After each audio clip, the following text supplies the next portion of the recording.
SDM ने किया पटाखा दुकानों का निरीक्षण। 4 युवकों ने एक युवक को उतारा मौत के घाट।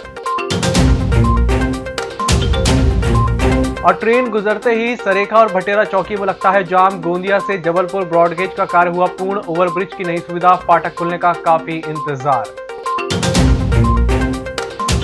नमस्कार, बालाघाट लाइव के इस बुलेटिन में आपका स्वागत है। मैं हूं आपके साथ आकाश। अब देखते हैं खबरें विस्तार से।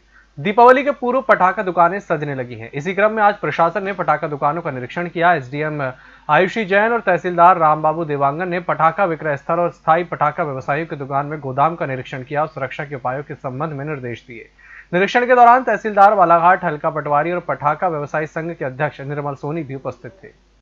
उकवा थाना क्षेत्र में सोमवार को दीपक वाघाड़े पानी टोला अपने घर के पीछे वाले झोपड़ी में सोया था। उस समय रात्रि के लगभग 8:30 बजे थे। उकवा निवासी किशोर बोमपरे, मनोज उइके, पंकज नाय और अमित गोदरे के द्वारा दीपक के पास जाकर अश्लील गालियां दी गई। हाथ में रखी लकड़ी से सर पर वार कर दिया गया। साथ ही मारपीट करने लगे, जिससे दीपक बेहोश हो गया। दीपक के बेहोश होने के बाद उसे तत्काल प्राथमिक स्वास्थ्य केंद्र उकवा लाया गया, लेकिन डॉक्टर ने उसे मृत घोषित कर दिया।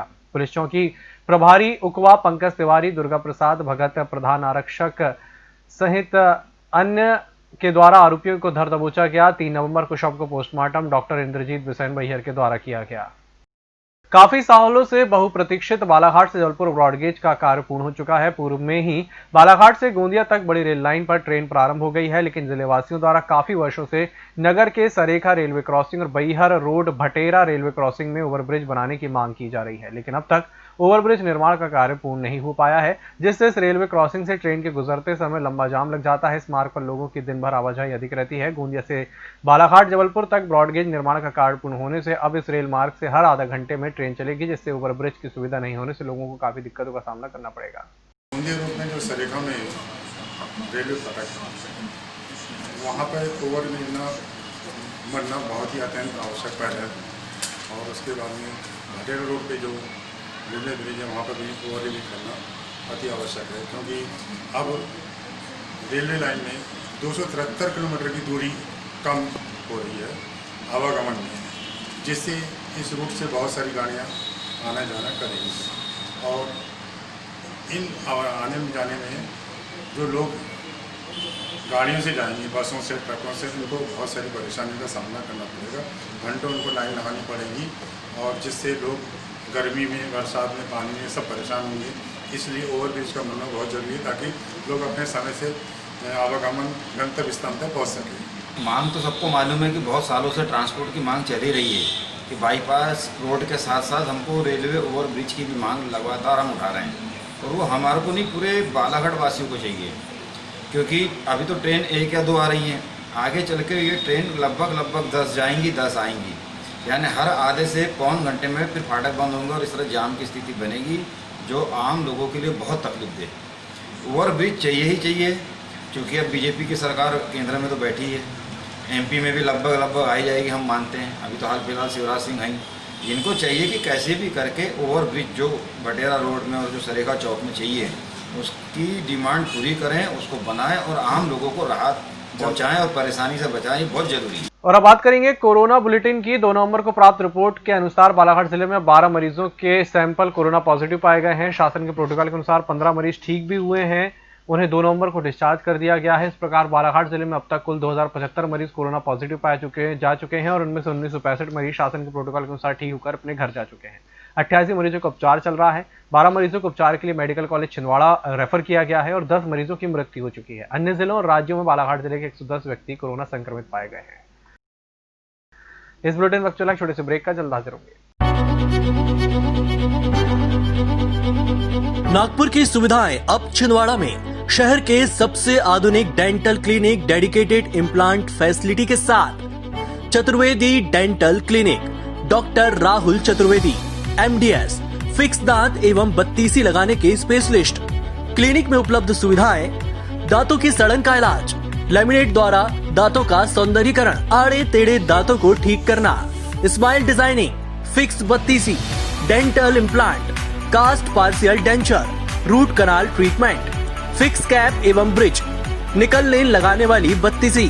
समय सुबह 11 बजे से रात्रि 9 बजे तक, सोमवार से रविवार। स्थान पोला ग्राउंड पांडे नर्सिंग होम के सामने छिंदवाड़ा। मोबाइल नंबर 9755496232 और 8839315742। हर घूंट सेहत से भरपूर, without sugar, without caffeine and with natural tea colour. Ayur Amrit herbal tea अपनाइए, जो हृदय के लिए रामबाण औषधि है। अब टी नहीं, सिर्फ आयुर अमृत हर्बल टी। ब्रेक के बाद एक बार फिर से आपका स्वागत है। राष्ट्रीय आजीविका मिशन के माध्यम से ग्रामीण क्षेत्रों की महिलाओं के समूह बनाकर उन्हें रोजगार देने की कोशिश की जा रही है, लेकिन अन्य विभाग की अड़चन के चलते समूह की महिलाओं को काम नहीं मिल पा रहा है और विभाग की कोशिशें नाकाफी हो रही हैं। एक ऐसा ही मामला कटंगी जनपद की ग्राम पंचायत सैलवा में सामने आया है। राष्ट्रीय आजीविका मिशन द्वारा सैलवा की 10 महिलाओं का गायत्री स्व सहायता समूह बनाया गया है। इसी कार्य योजना के तहत समूह की महिलाओं को नर्सरी से 2,25,000 पौधे लगाने का कार्य दिया गया है, जिसमें 100 दिन तक 190 रुपए की दर से रोजी भी दी जा रही है। भारत में हर साल कई त्योहार मनाए जाते हैं जिनका अपना अलग अलग महत्व होता है। वैसे हिंदू धर्म में विवाहित महिलाओं के लिए करवा चौथ का बहुत महत्व है। इस साल करवा चौथ 4 नवंबर की रात में व्रतधारी महिलाएं चांद के सामने छलनी से पति का चेहरा देखेंगी, जिसके लिए व्रतधारी महिलाओं ने मंगलवार को बाजार में खरीदी की, लेकिन इस साल खरीदी में महंगाई की मार पिछले वर्ष की तुलना में अधिक रही। करवा चौथ का पर्व कार्तिक महीने की कृष्ण पक्ष चतुर्थी पर पड़ता है।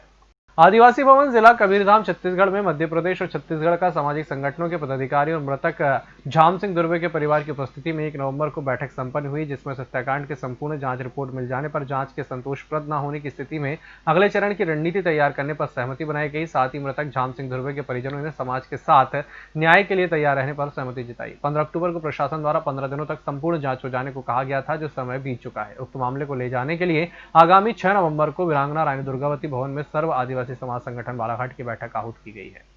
कटंगी थाना अंतर्गत नगर से ठीक 5 किलोमीटर दूर ग्राम पंचायत खमरिया के आवास टोला में आज सुबह 10 बजे से 11 बजे के बीच मौत का मातम छा गया। गांव के तालाब में महिला समेत 2 युवकों की तालाब के पानी में डूबने से मौत हो गई। गांव वालों के अनुसार खमरिया आवास टोला निवासी फूलाबाई उइके उम्र 50 वर्ष घर के सामने 100 मीटर दूरी पर स्थित तालाब में अचानक जाकर कूद पड़ी, जिसे बचाने के लिए गांव के ही रविंद्र उइके के तालाब में कूद पड़े और तीनों के तीनों पानी में डूबने से मौत हो गई। इस घटना से जानकारी गांव वालों द्वारा तुरंत कटंगी पुलिस को दी गई। खमरिया आवास टोला पर एक तालाब में एक महिला जिसका नाम फूलाबाई उइके उम्र करीब 55-60 साल है, वो डूब रही थी, तो उसको बचाने के लिए उसी गांव के 2 लड़के बचाने के लिए तालाब में गए, जो वो दोनों लड़के भी डूब गए और वो फूलाबाई भी डूब गई। तो जो है तो मौके पे पहुंच के पुलिस ने तीनों डेड बॉडियों को तालाब से निकाल लिया है। अब जो है तो लिखापढ़ी चल रही है, मर कायम कर लिया है पृथक। इनकी मृत्यु कैसे हुई है इसको जानने के लिए CHC कटंगी से PM कराया जाएगा। PM रिपोर्ट पर और जांच में जो भी तथ्य आएंगे उस आधार पर अग्रिम कार्रवाई की जाएगी। दोनों लड़के यहीं के निवासी है। लगभग सर उम्र क्या होगी? उम्र उनकी होगी 23-24, 25 इस प्रकार की दोनों की उम्र है। द्वितीय वर्ष में प्रवेश करते हुए रानी दुर्गावती कबड्डी क्लब के तत्वाधान में आगामी 7 नवंबर को सुबह 11 बजे से 1 दिवसीय कबड्डी प्रतियोगिता का आयोजन किया जा रहा है। आयोजन संबंधी जानकारी देते हुए आयोजन समिति सदस्य और क्रीड़ा वक्ता राहुल बिसेन ने बताया कि क्षेत्रीय कबड्डी खेल प्रेमियों की मांग और क्षेत्रीय कबड्डी खिलाड़ियों की क्रीड़ा कौशल में निखार लाने की मंशा के लिए उक्त आयोजन किया जा रहा है। इस बुलेटिन में फिलहाल इतना ही। इसी के साथ मुझे दीजिए इजाजत। नमस्कार।